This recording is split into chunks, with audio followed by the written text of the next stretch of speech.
नमस्कार, आप देखना शुरू कर चुके हैं महाखबर। आप पहली बार हमारे चैनल पर आए हैं तो हमें सब्सक्राइब करें, शेयर करें। 23 मार्च को सूरत की अदालत से मिली सजा के खिलाफ अपील करने राहुल गांधी सोमवार को सूरत पहुंचे, जहां राहुल गांधी के वकीलों ने 2 याचिकाएं दायर की। पहली जमानत के लिए और दूसरी सजा का स्थगन के लिए। सेशन कोर्ट ने राहुल गांधी को जमानत दे दी, जबकि सजा का रोक संबंधी याचिका पर सुनवाई की तारीख 13 अप्रैल तय कर दी। पिछले 10 दिनों से देश की राजनीति में एक सवाल तेजी से घूम रहा था कि मानहानि मामले में सूरत की अदालत से राहुल गांधी को जो सजा दी गई है, क्या वे उसके खिलाफ ऊंची अदालत में अपील करेंगे? क्योंकि राहुल गांधी को 2 साल की सजा के तुरंत बाद जमानत भी मिल गई थी और अपील दायर करने के लिए 30 दिनों की मोहलत भी। आमतौर पर अपील करने में देरी नहीं की जाती, लेकिन राहुल गांधी के मामले में यह स्पष्ट ही नहीं हो रहा था कि आखिर वे क्या फैसला लेने वाले हैं, क्योंकि सजा मिलने के अगले दिन ही लोकसभा से उनकी सदस्यता खत्म करने का फरमान भी आ गया और चंद दिनों के भीतर सरकारी बंगला खाली करने का नोटिस भी मिल गया। राहुल गांधी ने संसद सदस्यता समाप्त होने के बाद अपने ट्विटर के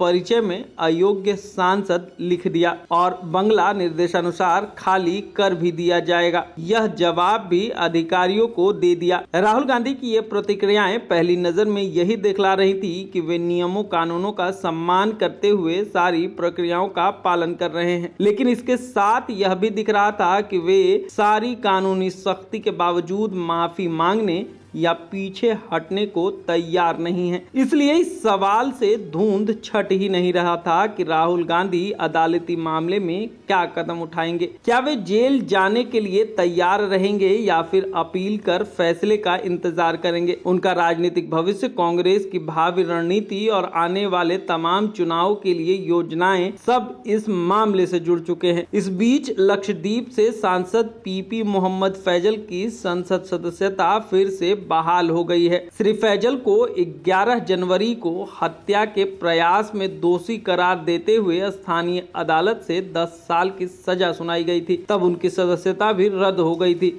और उनके सीट पर उपचुनाव की घोषणा की गई थी, लेकिन फिर केरल हाई कोर्ट ने इस सजा को खारिज किया तो लोकसभा सचिवालय ने उनकी सदस्यता को फिर से बहाल कर दिया। इसलिए अटकलें लगने लगी थी कि क्या राहुल गांधी के मामले में भी ऐसा ही होगा। अगर राहुल गांधी फिर से लोकसभा के सदस्य बन जाते हैं तो इसके राजनीतिक परिणाम क्या होंगे? क्या इसका कोई नकारात्मक असर भाजपा पर पड़ेगा? क्योंकि राहुल गांधी को सजा भले अदालती प्रक्रिया से मिला, लेकिन सवाल भाजपा पर उठ रहे थे कि मानहानि के मामले में मिलने वाली अधिकतम सजा राहुल गांधी को क्यों दी गई और इसी समय यह 4 साल पुराना मामला क्यों खुला?